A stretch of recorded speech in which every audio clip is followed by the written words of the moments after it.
can have significant effects on our brain activity. Now, all this is fascinating, but how does it work in real life? Well, studies are being performed with stroke patients called constraint-induced movement therapy. You'll look at the picture behind me.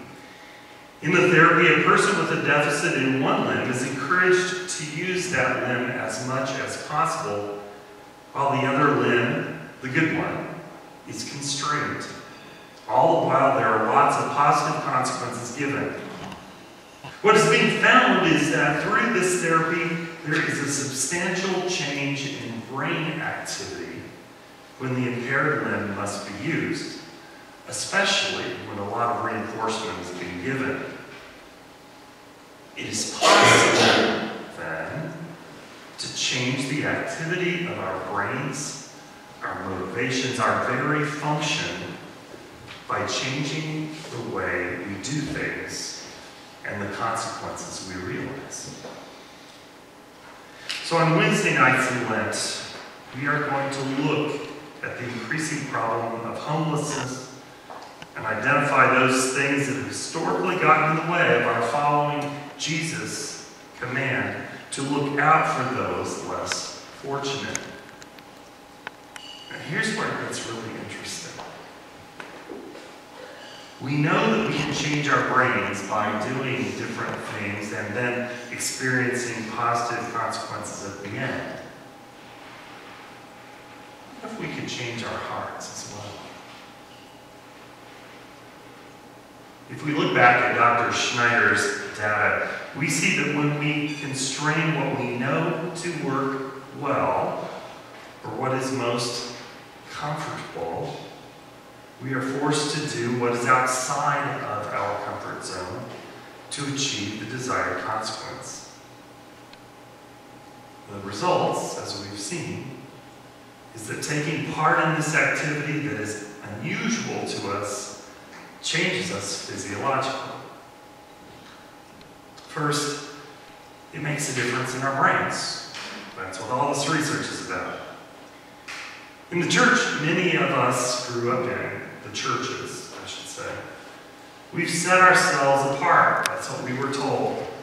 We were told that we were somehow better because we could unapologetically call ourselves Christian. But with this new badge of piety came a whole lot of navel-gazing. We no longer needed to worry about society outside our walls because we had everything we needed inside.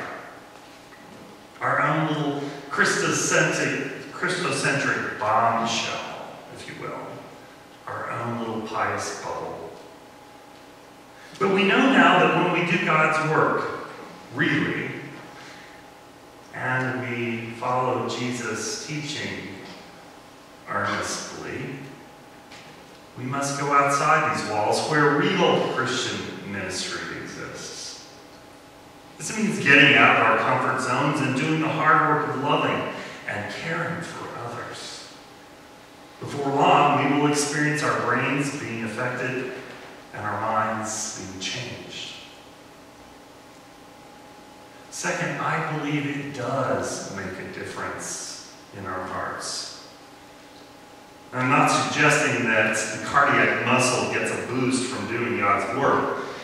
Instead, what I'm referring to is our metaphorical hearts, the ones that are so important to us during this week of Valentine's Day. When we love and care for others, those feeling hearts can be changed. Hardened hearts can be softened. Cold hearts can be warmed, and hearts filled with indifference can be committed. We step out from behind God and step up to become God's hands and feet. And last, the difference that is most important is the one that we see in our communities when we step up to the plate and we do this important work. It is our consequence, just like the rats getting their food and the stroke patients getting to use a limb that they previously thought had been lost.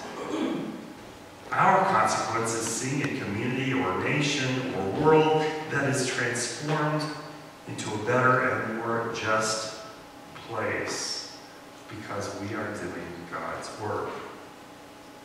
It is the difference that will make all the difference. So I hope you'll want to join us on Wednesday nights for food and a brief but lovely Lenten service. We will begin this week, as Kristen said, for Ash Wednesday at Hillside Christian Church and alternate between the two churches from then on throughout the season. And finally, on Wednesday, March 20th, we will culminate our time together with a meal and worship at the Wynwood Chapel of Family Promise of the Northland. It is the place where that important ministry will come alive, and we will all have the opportunity in turn to be changed. For this year, let me suggest that we put away the 40 days of mourning. Because this isn't about bludgeoning ourselves with the whole season of the Passion of Christ. Instead, let's look toward that hard work Jesus talks about, where we have the ability to bring endless new mornings filled with hope to those who've lost it. Through changing the lives of others, we will be changed.